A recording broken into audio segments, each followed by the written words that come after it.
მეძახდნენ ქართველს, ბუდიში მომითხოვია, ასევე უარესსაც ამბობდნენ, ისინი სომეხსაც მეძახდნენ. ამაყოფ რომ თურქი ვარ, განაცხადა თურქეთის პრემიერ-მინისტრმა ერთ-ერთი ტელეკომპანიის პირდაპირ ეთერში. რეჯეპ ტაიპ ერდოღანის ამ განცხადებას თურქულ მედიასა და არასამთავრობო სექტორში გამოხმაურება მოჰყვა. თურქეთის რამდენიმე მედია საშუალება ვარაუდობს, რომ ანტიქართული განცხადების გამო პრემიერს ბუდიშის მოხდა მოუწევს. ბუდიშის მოხდას ითხოვენ ბათუმშიც. მოქალაქეებმა თურქეთის საკონსულოსთან აქცია გამართეს და მეზობელი ქვეყნის პრემიერ-მინისტრისგან განცხადებაზე პასუხი მოითხოვეს.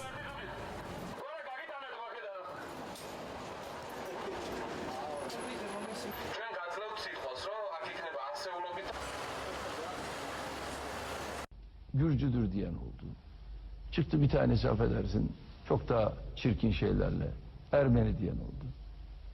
Ben dedemden de babamdan da hepsinden öğrendiğim ben Türk'üm. Olay bu kadar basit. Ama herkes her tarafa çekiyor. Elle kalem alan istediği gibi yazıyor. მოვედით რომ მშვიდობიანი ფორმით დაგვეფიქსირებინა თურქეთის საკონსულოს პოზიცია თურქეთის პრემიერ-მინისტრ რეჯეპ ტაიპ ერდოღანის განცხადებაზე, რომლის მიხედვითაც მან საქართველოს მოსახლეობას, ეთნიკურ ქართველებს მოგვაყენა შეურაცხყოფა. რაიმე გრამატიკულ შეცდომას არ აქვს ადგილი და თუ თურქეთის პრემიერ-მინისტრმა მართლაც თქვა ის, რაც თქვა, რაც გაჟღერდა გუშინ მასმედიის საშუალებით, მაშინ რა თქმა უნდა, მან უნდა მოიხადოს ბოდიში ქართველების მიმართ.